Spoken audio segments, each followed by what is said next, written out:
네, 오늘은 나와 같이 되기를, 나와 같이 되기를이라는 제목으로 말씀을 나누겠습니다. 이렇게 제목 잡은 것은요, 29절에 보면요, 바울이 자신이 결박된 거 외에는요, 나와 같이 당신들도 되기를 원한다고 하고 있습니다. 여러분들 같으면 이런 사람들 앞에서 나와 같이 되기를 바란다고 할 수 있겠습니까? 그 사람들이 누굽니까? 총독이자 또 총독도 있었고요. 또 거기 보면 이제 분봉왕도 있었습니다. 뭐 왕과 총독이니 로마 사회에서 얼마나 잘 나가는 사람이었겠습니까? 여러분들이 재벌 앞에서 하나도 재벌이 부럽지 않으실 수 있겠습니까? 그게 쉽지 않은 일이죠. 근데 바울이 그러하였다라는 거예요. 정말 재벌 앞에서 세상적으로 잘 나가는 사람 앞에서 나는 당신들이 하나도 부럽지 않습니다. 오히려 당신들이 저처럼 예수님 믿었으면 좋겠습니다. 이제 이 고백을 바울이 하고 있다라는 것이겠죠. 예, 그래서 우리들도요. 네, 정말 다른 사람들에게 나와 같이 되기를 내가 지금 예수님 안에서 누리는 이 기쁨을 좀 당신도 누렸으면 좋겠습니다. 라는 이 고백이 이루어졌으면 좋겠습니다. 이재철 목사님이 쓰신 인간의 인생이라는 책에 보면요. 거기에 어느 원로 목사님과 이재철 목사님의 그 대화가 나와 있습니다. 이 이재철 목사님은요.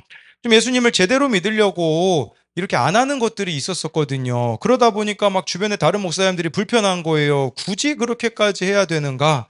그러니까 이 총회장까지 지낸 목사님이요. 이재철 목사님하고 차를 타고 이제 먼 길을 다녀오는데요. 오가는 내내 이제 그 목사님이 이렇게 얘기했다고 합니다. 이 목사, 나는 젊어서부터 자동차 운전을 좋아했지. 그 덕분에 자동차를 편하게 타는 방법을 터득했어. 자동차가 거친 길을 달리느라 흔들리면 나도 따라서 흔들리는 거야. 자동차가 흔들리는데 나는 흔들리지 않으려고 버티면 피곤해. 내 인생도 마찬가지야. 세상이 흔들리는 대로 함께 흔들려야 인생살이가 편해. 예, 그게 무슨 말이냐면 적당히 좀 살라는 뜻이었었어요. 그러니까 왜 그렇게 고상한 목사가 되려고 하는가? 그냥 어느 정도는 이렇게 타협하면서 살아야 한다라는 거죠. 그런데 이제 이재철 목사님은 이런 대답을 했다고 하더라고요. 물론 얼굴을 대놓고는 하진 않았지만, 예, 네, 물론 알아듣습니다. 라고만 대답을 했다고 합니다. 그런데 그 뒤에 진짜 하고 싶었던 말은 이것이었다고 하더라고요. 그래서 저는 지금처럼 살다가 죽겠습니다. 라는 말을 하고 싶었다고 하더라고요. 근데 그 모습을요, 똑같이 따라하는 사람이 생겼다고 하더라고요. 인간의 일생이라는 이 책을 본 어느 한의사분이요. 이분도 타협하고 싶었던 순간들이 있었던 거죠. 여러분, 병원에 입원하는 사람 중에 그 가라 환자들이 있지 않습니까? 그러니까 이 사람들이 그냥 뭐 보험금 타려고 입원시켜 달라고 하는 사람들이 그동안 그분의 삶에도 많이 있었던 거죠. 근데 이 책을 읽고 나서부터는요, 이 그분의 삶에 찔림이 되기 시작했다고 합니다. 그래서 어느 보험과 관련된 직업을 가진 중년 여성분에게 전화가 왔다고 합니다. 뭐 지금까지는 그런 요구를 많이 받았고 그렇게 살아왔는데 전혀 갈등이 이전에는 없었다고 합니다. 그분이 요구하는 요지는 이랬다고 합니다. 다치거나 아플 때를 대비해서 보험을 들어둔 게 있다. 그런데 이 보험 혜택을 받으려면 상해로 인한 손상, 즉 넘어지거나 염자 등으로 몸을 다쳐 치료를 받을 때만 가능하다. 내가 지금 실제로 다치진 않았지만 차트 내용에 그런 내용을 적어놓고 치료해달라. 한약도 치료를 목적으로 투약하는 것으로 처리해달라. 물론 실제 진료받고 싶은 것은 내가 현재 불편한 증상을 목표로 약도 지어주고 침 치료도 해달라는 것이다. 지금까지 다른 병원과 한의원에서도 다 그렇게 처리해 주더라. 그러니 당신도 그렇게 해주겠지. 이게 요지였다고 합니다. 그래서요. 네, 이런 뭐 환자들 이전 같으면 대하기가 편했죠. 일단은요, 이분이 그분께 내원하시라고 말씀드렸다고 해요. 만나서 이야기하자고. 단칼에 거절하지 못한 게 아니라 대면이 아닌 전화 통화이기에 자칫 마음을 상하게 해드릴 수 있어서였다고 합니다. 그게 위법이고 편법이며 거짓이라는 사실을 그분은 누구보다 잘 압니다. 직업이 보험 관련 업이니까요. 그러니까 그분께 왜 안 되는지에 대해서 설명할 필요는 없는 거죠. 그러니까 이분이 왜 이분에게 직접 만나서 얘기하자고 했냐면 왜 내가 그렇게 하지 않았는지를 말씀드리고 그래도 이해를 못 하시면 무료로 진료해 드리기 위함이었습니다라고 하더라고요. 예, 그래서 이제 이분도 왜 이재철 목사님에게 이분이 편지를 보냈거든요. 왜 보냈냐면 저도 다시 이런 유혹이 있을 거고 100% 승리할 거라는 장담을 못하기 때문에 편지를 보냈다고 하더라고요. 내가 언제든지 똑같은 상황이 주어지면요. 끌려갈 수밖에 없기 때문에 이렇게 이재철 목사님에게 직접 편지를 써서라도 끌려가지 않겠다라는 거죠. 근데 그분이 좀, 뭐 경상도 분이셨나? 편지 마지막에 이렇게 썼다고 하더라고요. 저도 앞으로는 막 그냥 이래 살다가 죽어보라고 예, 이렇게 얘기했다고 하더라고요. 그 뭐 10만 원, 20만 원, 그 뭐 돈 몇 더 받는 거에 연연하지 않고 아닌 건 아니라고 이렇게 말하면서 살아가겠다라고 하는 것이겠죠. 제가 이 이야기를 드리는 이유는요, 여러분, 우리가 이처럼 한 사람 한 사람이 주어진 자리에서 믿음으로 살게 되어진다면, 예, 누군가는 그 삶을 따라서 살게 되어진다라는 것을 보게 되어지는 것이겠죠. 예, 그래서 오늘 이 말씀을 통하여서요, 나와 같이 되기를 이 고백이 우리들에게 이루어지기 위하여서 필요한 것이 무엇인지 살펴볼 텐데요. 첫 번째로는요, 나와 같이 되기를의 고백을 하려면 미쳤다는 소리는 들어야 합니다. 우리 24절 말씀 같이 읽어보겠습니다. 시작. 바울이 이같이 변명하매 베스도가 크게 소리내어 이르되 바울아 내가 미쳤도다 내 많은 학문이 너를 미치게 한다 하니, 이 모든 말을 듣고 있었던 이 베스도가요, 총독이잖아요. 크게 소리 내어서 바울 보고 미쳤다고 합니다. 그런데 왜 이 미쳤다는 소리를 했을까요? 바울이 이같이 변명하매, 바울이 뭐라고 변명을 하였습니까? 그것은요, 여러분 오늘 새벽 큐티 말씀이었는데요. 사도행전 26장 우리 16, 17절을 같이 읽어보겠습니다. 시작. 일어나 너의 발로 서라. 곧 내가 나를 본 일과 장차 내가 내게 나타날 일에 너로 종과 증인을 삼으려 함이니 이스라엘과 이방인들에게 내가 너를 구원하여 그들에게 보내요. 예, 아마 이 말 때문에 미쳤구나라는 생각을 들었을 겁니다. 왜냐하면요, 여러분 예수님을 믿는 것은요, 16절에 보면 종과 증인으로 사는 것이기 때문입니다. 종과 증인으로 산다라는 것은 이 세상과 정반대 방식으로 산다는 뜻이죠. 여기 이 종이라는 단어는요, 헬라어로 휘페레테스라고 합니다. 이 단어는 뭐냐면 배 밑창에 노를 젓는 노예를 가리킵니다. 여러분, 배 밑창에서 이 노만 젓는다면 이 종은 하지 말아야 되는 게 뭘까요? 자기가 방향을 결정하지 않아야 된다라는 것이에요. 여러분, 우리가 예수님의 종으로 산다는 것은요, 내가 스스로 내 인생의 방향을 정하지 않겠다라는 것을 뜻하는 것입니다. 네, 내 마음대로 하는 게 아니라, 예, 여러분, 이것은요, 주님이 원하시는 대로 내가 하겠습니다. 그리고요, 내가 하기 싫어도 해야 되는 것들을 하겠습니다. 라고 말하는 게 바로 저와 여러분들이 예수님의 종으로 사는 거죠. 그러면요, 구체적으로 예수님 종으로 산다는 것은요, 여러분들이요, 그 잘하는 거 말고 잘하지 못하는 걸 하나씩 해나가는 게 예수님의 종입니다. 사람들은요, 본성적으로 자기가 하고 싶은 것만 하려고 합니다. 못하는 것에 대해서는요, 내가 이미 그래왔기 때문에 이런 식으로 직면하지 않습니다. 저는요, 이게 계획적이지 않고 즉흥적인 사람이거든요. 그럼 제가 예수님의 종으로 살려면 어떻게 해야 될까요? 저의 이 즉흥적인 게요, 두 가지 안 좋은 열매를 낳더라고요. 하나는 뭐였었냐면, 누군가를 분노하게 만들더라고요. 특히 계획적인 사람들은 저의 이런 즉흥적인 모습을 가지고서는 힘들어하는 사람이 있는 것을 발견하게 되었거든요. 또 한 가지는요, 저의 이 즉흥적인 모습은 누군가를 차별하게 만들게 되어지더라고요. 제가 막 즉흥적으로 약속을 잡아서 만나니까 대부분 할 일이 없는 사람일 경우들이 많거든요. 그럼 그 사람들만 계속 만나게 되어지는 차별을 낳게 되어짐을 보겠더라고요. 예, 그리고요, 제가 좀 이름을 잘 못 외우거든요. 네, 그래서 이제는 이름도 잘 못 외우면, 그럼 여러분 뭐 이름 나는 원래 잘 못 외우는 사람이니까 예, 그냥 내버려 둬야겠습니까? 이거 진짜 힘든 게 뭐냐면요, 우리 교회 성도님들이야 뭐 이름 다 알죠. 이미 오래 봤으니까요. 근데 진짜 저에게 어려운 것은 뭐냐면, 금요일마다 기도 모임에 매주 새로운 애들이 와요. 그럼 매주 저는 새 이름을 외워야 되거든요. 오늘도 한 27명이 왔는데, 제가 봤을 때는 한 3분의 1 정도는 또 모르는 애들이거든요. 그러면 그 이름, 나는 원래 이름 못 외우니까 다음 주에 몰라도 돼, 이러면 될까요? 제가요, 예수님의 종으로 살기 위해서 요즘 이 노트에다가 다 적기 시작했어요. 조그만 노트를요, 주머니에 넣고 다니면서요, 예, 오늘 해야 될 거를 우선 적습니다. 저는 즉흥적이기 때문에 그날 해야 될 걸 적죠. 또 여기 오늘 보면요, 제가 이름을 외워야 되잖아요. 그래서 이름을 여기 다 쭉 순서대로 외웠어요. 근데 이름만 적어가지고는 다음 주에 또 얼굴 보면 모르겠더라고요. 그래서 오늘 뭐 했냐면 사진을 굳이 같이 찍었어요. 이제 왜 찍었냐? 예전에는 이거 막 제가 올리려고 자기 홍보하려고 막 사진 찍었거든요. 근데 그게 아니라 이름 외우려고, 우리 갈주형을 기준으로, 저 갈주형이 옆에 좀 숨어 있거든요. 근데 갈주형을 기준으로 순서대로 이렇게 나눔을 시켜가지고 이름 물어보고, 다음 주까지 제가 이름 또 외워가야 되는 거죠. 저 얼굴들 보면서 아, 얘가 얘였지, 얘가 쟤였지. 네. 근데 지난주에 제가 이 조별 모임을 하는데 아이들한테 그런 얘기를 했어요. 내가 다음 주에까지 너희들 이름 못 외우면 햄버거 사주겠다. 그랬더니 진짜 어떤 애가 이번에 저랑 같은 조가 안 됐거든요. 나가면서 저한테 그러더라고요. 목사님, 제 이름 뭐예요? 이제 그러더라고요. 그래서 아니, 제가 분명히 모임 시작하기 전에 외웠는데 그냥 갑자기 물어보니까 이게 생각이 안 나는 거예요. 그래서 모른다, 미안하다, 햄버거 먹자.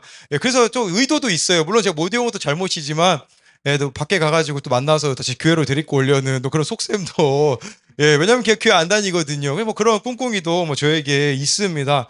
그러니까 우리 막 잘하는 것만 하려고 하는 거죠. 하고 싶은 것만 하려고 하죠. 교회도 마찬가지인 것 같아요. 막 봉사 자리도 있잖아요. 여러분, 막 하고 싶은 거, 막 드러나는 자리는 엄청 좋아하잖아요. 근데 화장실 청소하라고 하면 다 서로가 안 하겠다고. 우리가 막 드러나지 않는 자리, 하고 싶지 않은 자리는 모두가 다 하려고 하지 않는 것이죠. 근데 우리가 진짜 해야 되는 거, 예수님의 종으로 산다라는 것은요, 여러분들이 하고 싶지 않은 거 한 가지씩 매일매일 하면서 살아가는 것이라고 할 수가 있는 것이겠죠. 여러분, 또 종으로 살아간다라는 것은요, 만나고 싶은 사람만 만나는 게 아닙니다. 종으로 살아간다는 것은 사람을 선택하는 게 아니에요. 예, 그래가지고요, 여러분들, 우리는 기본적으로 만나고 싶은 사람들만 만나잖아요.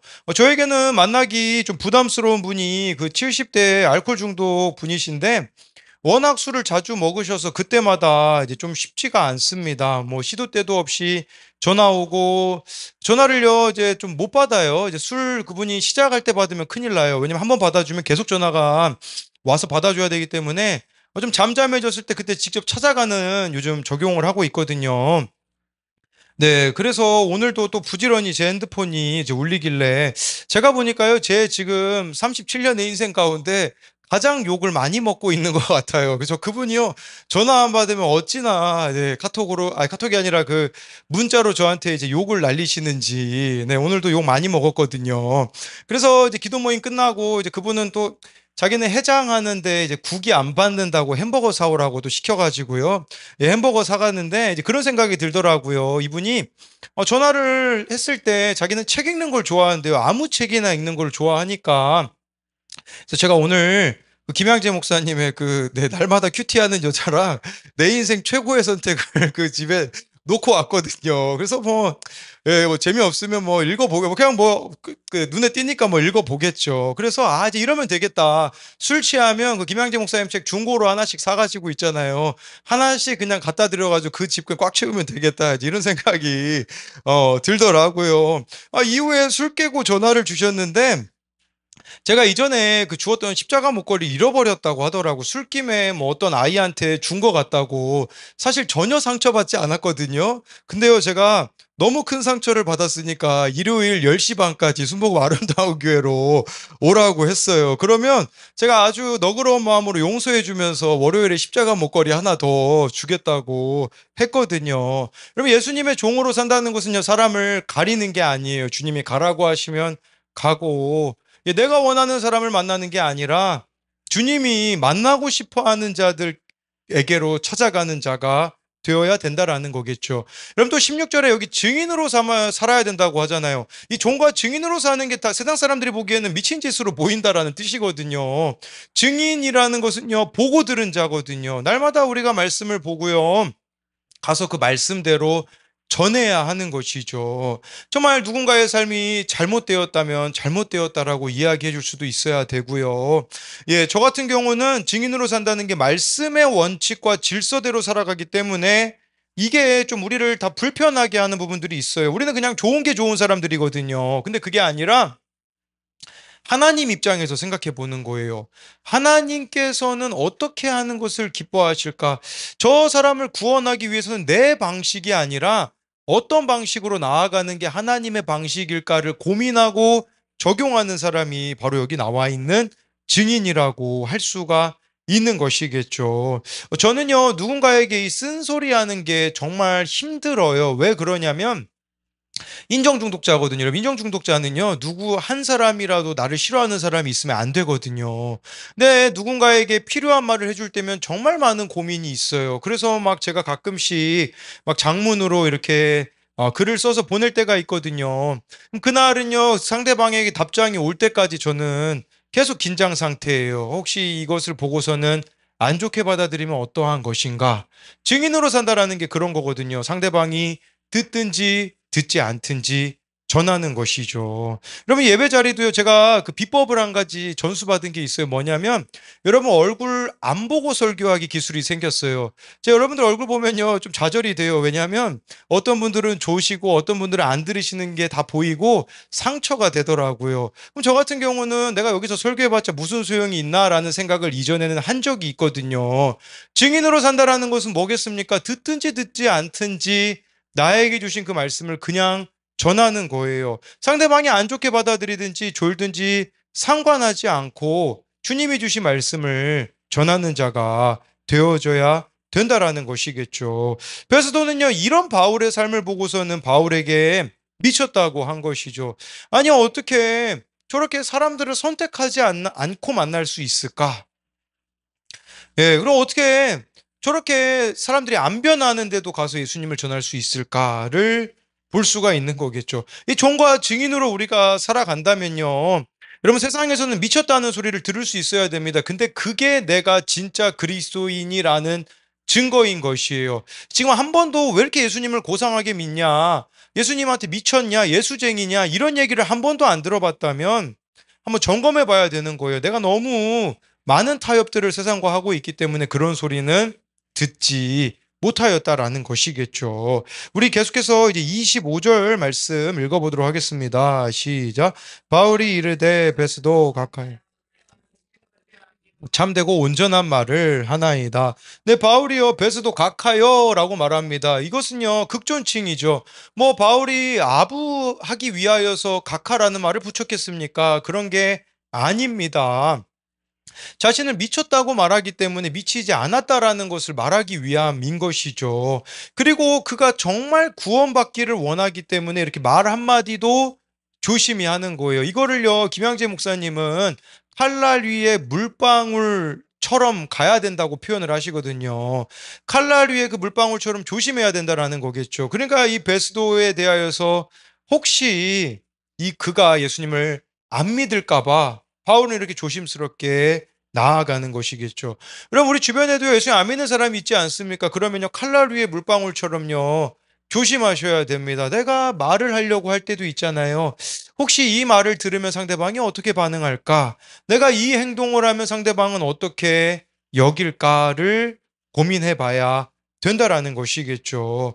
여러분, 바울은요, 가면 갈수록 지금 겸손해지고 있는 걸 보고 있어요. 왜 그럴까요? 겸손한 환경 때문입니다. 사도행전을요, 7장씩 나누어 볼 수 있는 지점이 있습니다. 여러분, 사도행전 13장부터 19장까지는요, 바울이 1차, 2차, 3차 전도 여행을 갑니다. 70여 곳에 가서 복음을 전했고요. 많은 열매들이 있었어요. 그런데 여기 지금 20장부터 26장까지는요, 감옥에 갇힙니다. 그리고요, 고위 관직자들에게 예수님을 전하거든요. 아무도 안 받아들입니다. 그러면 바울에게는요, 이 갇혀있는 시간이 얼마나 그에게는 고통이었겠습니까? 아무도 그의 복음을 받아들이지 않습니다. 이제야 바울이 뭘 깨달을까요? 내가 할 수 있는 게 아무것도 없다라는 것이죠. 여러분, 이것이 인생을 바르게 살게 만들어주는 것임을 아십니까? 우리는 내가 너무 할 수 있는 게 많기 때문에요. 주님이 그렇게 필요가 없어요. 근데 나는 아무것도 할 수 없습니다라고 고백하는 사람, 왜 우리가 날마다 죄인됨을 보라고 하냐면요, 죄인의 고백이 딱 그러거든요. 저는 주님 없이는 아무것도 할 수 없습니다라고 말하는 사람이 죄인이거든요. 그런 사람은요, 주님이 전부가 되어지기 때문에 더욱더 바울이요, 이제는 정말 자기가 할 수 있는 게 없기 때문에 주님의 은혜만을 구했을 것이고요. 그리고 그 구원을 향한 애통함이 더욱더 그에게는 커져 갔을 거라는 것입니다. 그럼 우리도요, 신앙이 전성기가 있다면 전성기가 아닌 것과 같은 시간들을 보내고 계실 수도 있습니다. 신앙의 전성기라 하면 여러분들이 잘 나갈 때라고 할 수 있지 않겠습니까? 기도하면 기도대로 응답되어지고 정말 나의 삶에 많은 하나님의 간증들을 또는 내가 원하는 것들을 이루어 주실 때라고 볼 수 있지 않겠습니까? 저는 딱 코로나 직전이 그러하였죠. 정말 청소년들이 수많은 청소년들이 우리 교회에 모였던 시간들이 저에게는 바울이 13장부터 19장까지 그런 전성기를 맞이하였던 시간들과 일치하겠죠. 그런데 저에게는 진짜 전성기는 지금인 것 같습니다. 그 20장부터 26장 바울이 갇혀 있는 순간 아무것도 내 힘으로 할 수 있는 게 없다라는 이 고백이 지금 저의 고백입니다. 그렇기 때문에요, 제가 아는 것은 뭐냐면 제가 사람을 변화시킬 수 없다라는 거예요. 이전에는요, 제가 사람을 변화시킬 수 있는 사람이라는 착각을 했거든요. 근데 아무것도 내가 할 수 없음을 고백하며 나아가는 자가 되는 것이겠죠. 그리고요, 이전에는 제가 한 영혼이 정말 얼마나 귀한지 몰랐거든요. 바울이요, 여러분 생각해 보세요. 지금 한 2년 정도 갇혀 있는데 만나는 사람이 많지 않습니다. 그러면요, 한 명 한 명이 바울에겐 얼마나 귀했겠습니까? 이전에 뭐 많은 사람들 만날 때는요, 에이, 뭐 이 사람 안 믿으면 다른 지역 가서 예수님 전해서 믿게 하면 돼지가 있거든요. 갇혀 있으니까요, 한 명밖에 안 보이는 거예요. 저 사람, 한 사람. 그러니까 바울이 한 사람에 대한 소중함을 배운 곳이 다른 곳이 아니라 바로 이 갇혀 있는 시간이었다라는 거죠. 저도 코로나가 시작되고서 그때부터 한 영혼에 대한 소중함을 알게 된 것이죠. 지금은요, 기도 모임 가는데도요, 한 명만 있으면 됩니다. 진짜 이 마음으로 가요. 한 명만 있다면, 한 사람만 만날 수 있다면 그게 되어지는 것이겠죠. 그래서 이것에 대한 두 가지 적용 질문은요, 내가 예수님의 종과 증인으로 살아야 하는 삶의 모습은 무엇입니까? 아까 제가 설명드렸듯이 종과 증인으로 사는 자가 세상에서는 미쳤다는 소리를 듣는 자라고 말씀을 드렸죠. 또 한 가지는요, 나는 예수님 때문에 미쳤다는 말을 들은 적이 있습니까? 이렇게까지 해야 해 라는 생각이 들지만 예수님 때문에 마땅히 해야 하는 적용은 무엇입니까? 두 번째로는요, 나와 같이 되기를 고백하려면요, 나의 원함이 아닌 하나님의 원함을 구해야 합니다. 우리 27절을 같이 읽어보겠습니다. 시작. 나이까 믿으시는 줄 아나이다.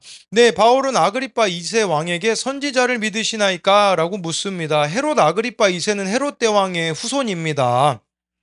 헤롯 대왕은요, 여러분 예수님이 탄생하셨을 때 두 살 아이 아래 다 죽이라고 했던 그 사람이 헤롯 대왕이죠. 그 사람은요, 이방인 이두메인이었는데도 로마 제국의 그 비호로 유대인의 왕좌에 올라 헤롯 왕조를 창시했습니다. 그의 후손인 헤롯 아그리파 2세는 갈릴리와 베레아 지방의 분봉왕이었지만 그가 가지고 있었던 권한들이 있었습니다. 대제사장 임명권도 자기가 가지고 있었고요.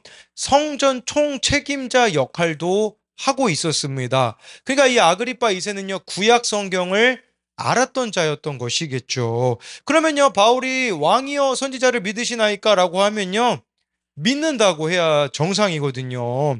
근데 그렇게 대답하지 않았습니다. 왜 대답하지 않았을까요? 선지자를 믿는다라고 대답하면 선지자들이 예언한 분이 예수님이거든요. 그러면 예수님을 믿는다라고 말할 수밖에 없게 되어지는데 그가 만약에 예수님을 믿게 되어지면 어떤 일이 벌어질까요? 유대인들로부터 인기가 사라지게 되어집니다. 유대인들로부터 지지를 잃게 되고요. 부와 권력을 잃어버리게 되는 것이겠죠. 그러니 그에게는 예수님보다 귀한 것들이 너무 많기 때문에 그의 대답은요, 28절에 보면 나오는데 우리 같이 읽어보겠습니다. 시작. 아그리빠가 바울에게 이르되 내가 적은 말로 나를 권하여 그리스도인이 되게 하려 하는도다. 아그리빠가요, 바울에게 적은 말로 나를 권하여 그리스도인이 되게 하려 한다라고 말하는 것은요, 예수님 안 믿겠다라는 말이죠. 아그리빠도 안 믿겠다고 합니다. 베스도도, 총독 베스도도 안 믿겠다고 합니다. 왜 그랬을까요? 자신들이 쌓아놓은 바벨탑이 있기 때문이죠. 자신들이 쌓아놓은 바벨탑이라는 것은요, 내가 이 세상에 쌓아놓은 업적들, 돈들, 그 어떠함이 바로 여러분들이 쌓아놓은 바벨탑이 되어줄 수 있어요. 그러니 그것들을 포기하고 싶지 않으니 예수님을 믿지 않는 것이겠죠. 그러니까 그들의 삶에 지각 변동이 일어나기를 원치 않았습니다. 그러니 복음을 받아들이지 않고요. 자존심 때문에 되어지지 않는 것이죠. 그런 그들에게 바울이 원하는 것이 있었어요. 그게 바로 29절에 보면 나오는데 우리 같이 읽어보겠습니다. 시작. 바울이 이르되 말이 적으나 많으나 당신뿐만 아니라 오늘 내 말을 듣는 모든 사람도 다 이렇게 결박된 것 외에는 나와 같이 되기를 하나님께 원하나이다 하니라. 바울이여 하나님께 원하나이다. 자신의 원함이 아니라 하나님의 원함을 그는 구했다라는 것이겠죠. 그가 구한 하나님의 원함이 무엇입니까? 오늘 내 말을 듣는 모든 사람도 다 이렇게 결박된 것 외에는 나와 같이 되기를 원한다는 것이죠. 이것은 무슨 말이냐면 내가 믿는 예수를 그도 믿었으면 좋겠다라는 것이에요. 내가 예수 믿어서 자유케 된 것처럼 그들 또한 예수를 믿어서 자유케 되기를 원했다라는 것입니다. 여러분, 이게 바로 하나님의 원함입니다. 저와 여러분들이 예수 믿고 구원받고 자유인으로 살아가는 것이죠. 여러분, 인간적인 눈으로 바라보십시오. 바울은요, 결박되어져 있잖아요. 지금 아그리빠 같은 경우, 베스도 같은 경우는 결박당해 있지 않습니다. 이들은요, 세상적으로 보면 잘 나가고, 많은 힘들을 가진 자들이 아니었겠습니까? 그런데요, 진짜 누가 결박당한 자였을까요? 바울은 실제로 결박당하여 있었지만 여러분, 그가 매임이 있었습니까? 그는 비록 감옥에 갇혀 있었지만 자유인으로 살고 있었거든요. 그는 결박은 당해 있지만 죄를 용서받았기 때문에 그의 모든 허물과 죄는 십자가로 인해 사라지게 되었다라는 것입니다. 그런 은혜를 누렸으니 그는 매일매일 천국을 누리며 사는 자죠. 진짜 결박당하고 있는 사람들은 누구입니까? 아그리빠 2세와 베스도가 진짜 결박을 당해서 살아가고 있는 거죠. 누구에게 결박을 당하고 있습니까? 사탄에게 결박당해가지고요. 이렇게 사탄의 노예로 살아가게 되는 것이겠죠. 그럼 바울처럼 용서받은 죄인은요, 하나님의 원함에 자신을 맞추며 구원 때문에 살아갑니다. 저는요, 요즘 인생을 제일 인생답게 살고 있다는 생각이 들어요. 왜냐하면 구원 때문에 가야 할 곳도 많이 있고요. 전도의 자리도 가야 하고요. 만나야 할 사람도 있고요. 날마다 말씀 앞에도 서야 합니다. 그러면서 부쩍 느끼는 것은요, 하나님이 저에게 허락하신 것은 나에게 허락하신 모든 것이 다 구원 때문이다라는 것을 발견하게 되어지는 거죠. 여러분들에게 허락된 모든 것이 다 구원 때문이라고 생각하면 여러분, 우리는 결코 시간과 물질과 삶을 함부로 사용할 수가 없게 되어집니다. 교만해질 수가 없는 거예요. 왜 우리가 교만해집니까? 구원 때문에 하나님이 주셨다라고 생각을 안 하거든요. 내가 잘해서 얻었다라고 생각하기 때문에 그때부터 영적 방황은 시작되는 것이죠. 제가 어제 그 충주에 있는 한 네트워크 교회에 이제 목사님을 방문하였는데요. 장로교이세요. 저는 순복음 교단에 있는데 우리 장로교 측에서는 순복음을 이렇게 좀 무시하는 부분들이 있어요. 순복음도 장로교를 무시하고 서로는 약간의 좀 경쟁 같은 그런 느낌이 있거든요. 그런데 그 장로교 측 교회였는데요.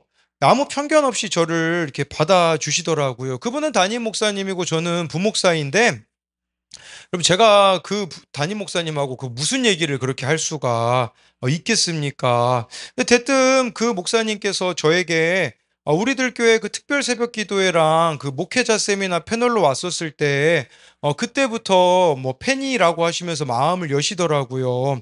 그러면서 제가 든 생각이 뭐냐면, 나에게 허락된 모든 것은 자랑하라고 주신 게 아니구나. 나를 높이라고 주신 게 아니라 구원 때문이구나라는 것을 다시금 보게 되었습니다. 구속사를 전하기 위함이구나라는 것이 깨달아진 것이죠. 여러분, 청소년용 큐티인 들리기 시작한 딸의 마음에 보니까 거기 어떤 어머니의 간증이 나옵니다. 어느 날 아침부터 딸은 자도 잔 것 같지 않다며 학교에 갈 힘이 없다고 말했습니다. 저는 딸의 마음을 이해해 보려는 생각도 없이 바울을 나무란 베스도처럼 내가 미쳤구나. 맘껏 놀고 밤새 핸드폰을 보니 너무 편해서 그래라고 소리쳤습니다. 딸이 과장과 핑계로 학교를 빠지려 한다는 생각에 화가 나서 막말을 퍼붓고 때리기까지 했습니다. 딸은 결국 울며 엄마는 내 마음을 하나도 몰라. 나도 작년부터 열심히 큐티했어. 그런데도 마음이 공허해. 하나님은 없어. 내가 그렇게 기도해도 아무것도 달라지지 않아라고 말했습니다. 저는 교회 공동체 소그룹에 딸 이야기를 나누었더니 소그룹 지체들은 주일 예배 참석하고 큐티도 하고 소그룹 모임에도 잘 속해 있잖아요. 학교 가는 게 꼭 전부는 아니에요. 지금의 고난이 딸의 간증이 될 거예요 라고 저를 위로해 주었습니다. 또한 딸의 마음을 편안하게 해주고 막말하고 때린 것을 사과하라고 권면했습니다. 바울은 자신의 말을 듣는 모든 이들이 예수님을 믿게 되기를 원한다고 고백합니다. 그러나 저는 10년 넘게 조현병 친정엄마, 육종암 시어머니, 조현병 시아버지를 모셔왔다는 것을 제 의로 여기며 딸을 판단하고 정죄했습니다. 옳고 그름에 자기애로 가득한 저 때문에 수고하는 딸에게 미안하고 하나님께도 죄송합니다. 죄 죄만 보며 엄마의 때를 잘 살아가기를 기도합니다. 라고 하더라고요. 이 바울이 나와 같이 되기를 바란다라는 것은요, 나는 주님을 위해서 이것도 했고 저것도 했어. 그게 아니라는 말이에요. 우리는 자꾸 예수님 믿어도 왜 행위로 다른 사람을 너무 쉽게 판단을 합니다. 누군가를 내가 판단하고 정죄하고 있다라는 것 자체가 여러분 내가 죄인이라는 것을 모른다라는 거겠죠. 바울이 나와 같이 되기를 원한다라는 것은 나만큼 하나님 앞에서 큰 죄인이라는 것을 당신이 알기를 원한다라는 뜻이에요. 이런 사람은 어떻게 살아가게 될까요? 다른 사람의 허물이 보이잖아요. 덮어주게 됩니다. 어떻게 하면 내가 저 사람의 허물을 덮어줄 수가 있을까? 그걸 고민하는 거지. 근데 여러분 자기의에 차 있는 신앙인들이 너무 많아요. 그리고 하나님을 위하여서 내가 지금까지 했던 것들만 생각이 나요. 내가 하나님을 위해서 이것도 섬겼지, 저것도 섬겼지. 근데요, 그건 하나님 앞에 아무것도 내세울 것이 없다라는 것이겠죠.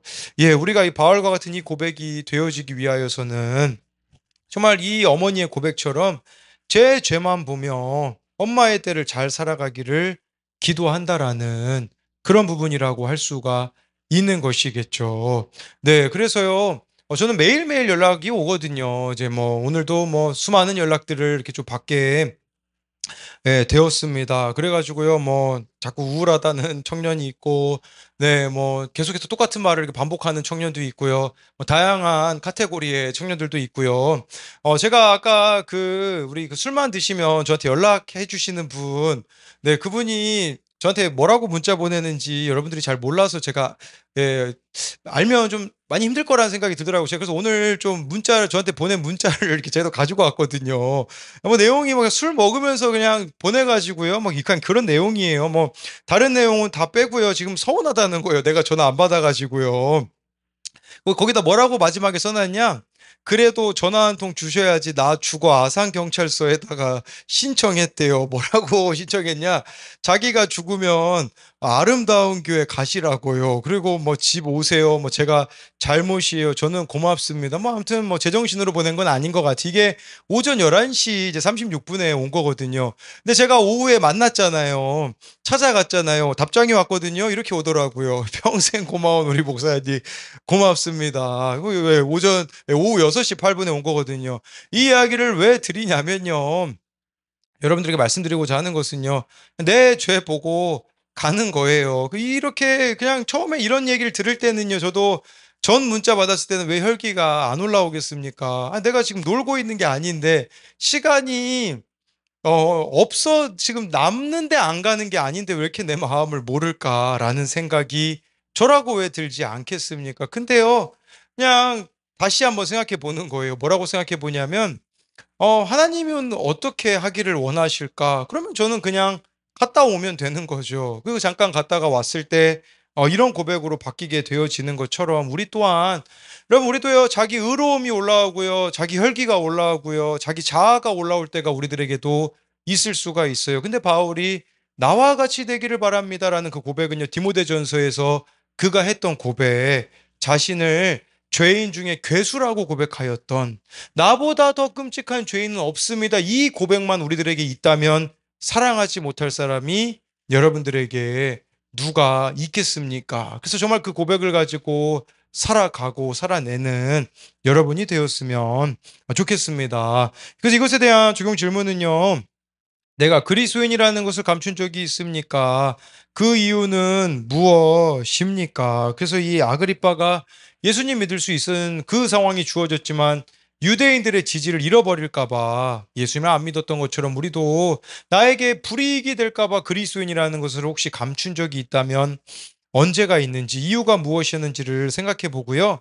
또 한 가지는요, 내가 나와 같이 구원받기를 간절히 기도하며 권면해야 할 사람은 누구입니까? 정말 바울이 나와 같이 되기를 원합니다라는 이 고백은 나와 같이 예수님 믿기를 원합니다라는 그 바람인 것이죠. 이런 마찬가지로 우리 주변에 나처럼 예수님 믿기를 원하는 그 사람이 누가 있는지를 생각해 보며 그들에게 또 권면을 해야 된다라고 하고 있습니다.